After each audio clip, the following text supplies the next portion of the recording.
Good evening, Bahamas. Coming up tonight in Our News. The Prime Minister addresses the high cost of living in the country, saying that public sector workers are going to get a wage bump. Plus, Salvation Army requesting more donations this holiday season.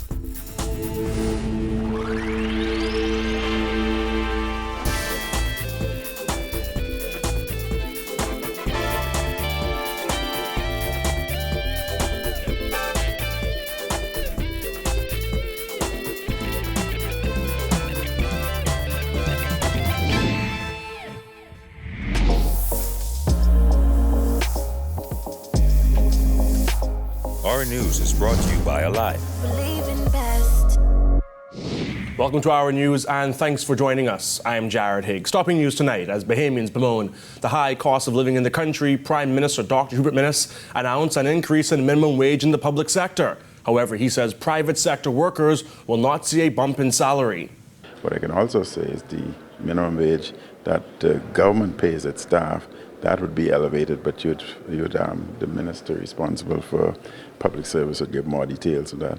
Minnis was asked whether a minimum wage increase was on the way given widespread concern over the high cost of living in the country. He says yes for the public sector, but no for the private sector. No, that would have to be ongoing discussion because one has to take the other long-term impact into consideration, but the government sector would be elevated. The last private sector minimum wage increase came back in 2015 when it was raised from $150 to $210 per week.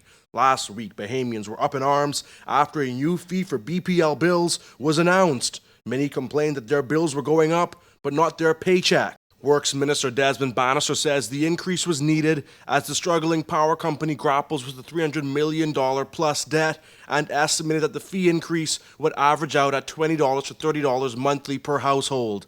Despite the frustration of the rising cost of living, Minnis says his administration's economic policies are designed to protect the most vulnerable. Our policy is to do everything that we possibly can to protect the poor and the marginalized.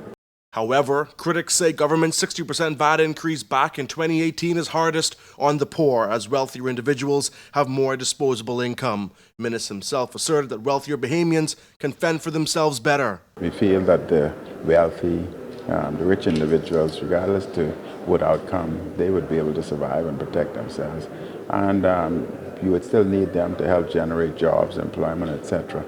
But we would do all we can to protect that grouping that needs protection, and that is the poor and marginalized. Minnis also announced that members of the public service would receive a lump sum payment of $1,400 in their paychecks at the end of this month. I know that they're aggressively and anxiously waiting their $1,400 lump sum for Christmas, and I would hope that they spend their money here in our economy because we need it after Hurricane Dorian as opposed to running to the U.S. or wherever.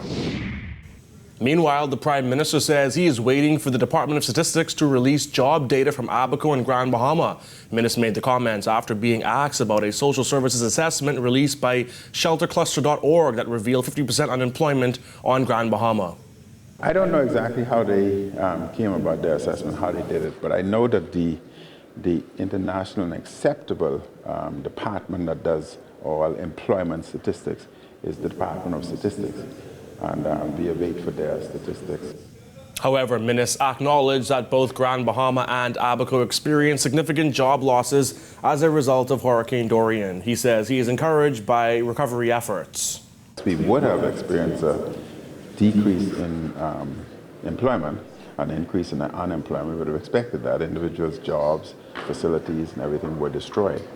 But we've had Baker's Bay, for example, have just recently, my understanding, hired an additional 600 individuals. The Keys, the Abaco Keys, are coming back to normal very quickly, and therefore there'll be a lot of hiring there.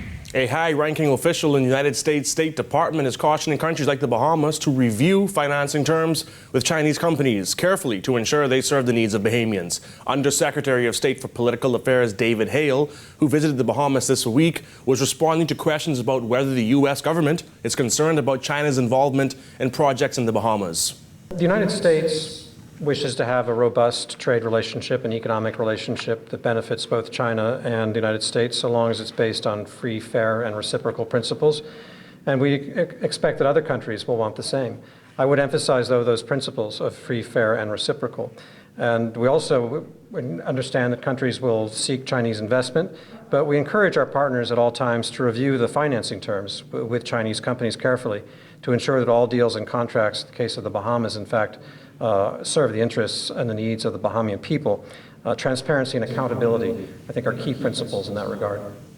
Earlier this year, U.S. Assistant Secretary of State for Western Hemisphere Affairs Kimberly Breyer accused China of enabling corruption and stealing country sovereignty and natural resources. A Chinese official hit back and called on the U.S. government to contribute more to Caribbean and Latin American countries. Asked about a new nominee for U.S. ambassador to the Bahamas after Doug Manchester's nomination was withdrawn in October.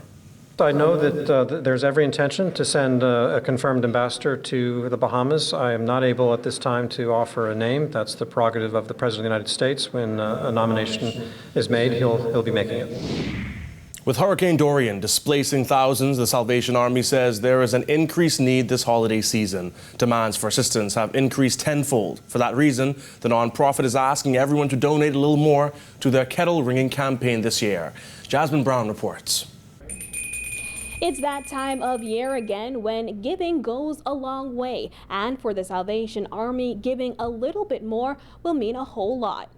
What we need is, people to give, as you say, just a little bit more.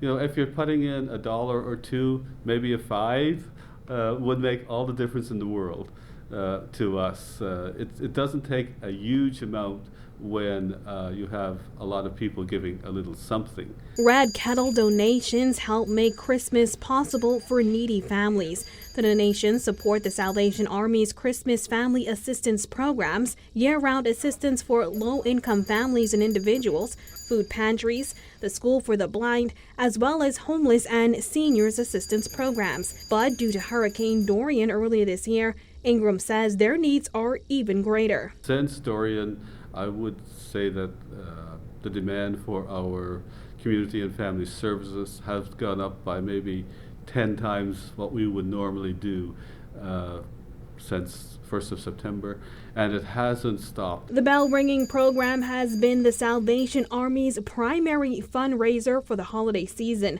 Bell ringers are a staple outside banks, supermarkets, and local businesses.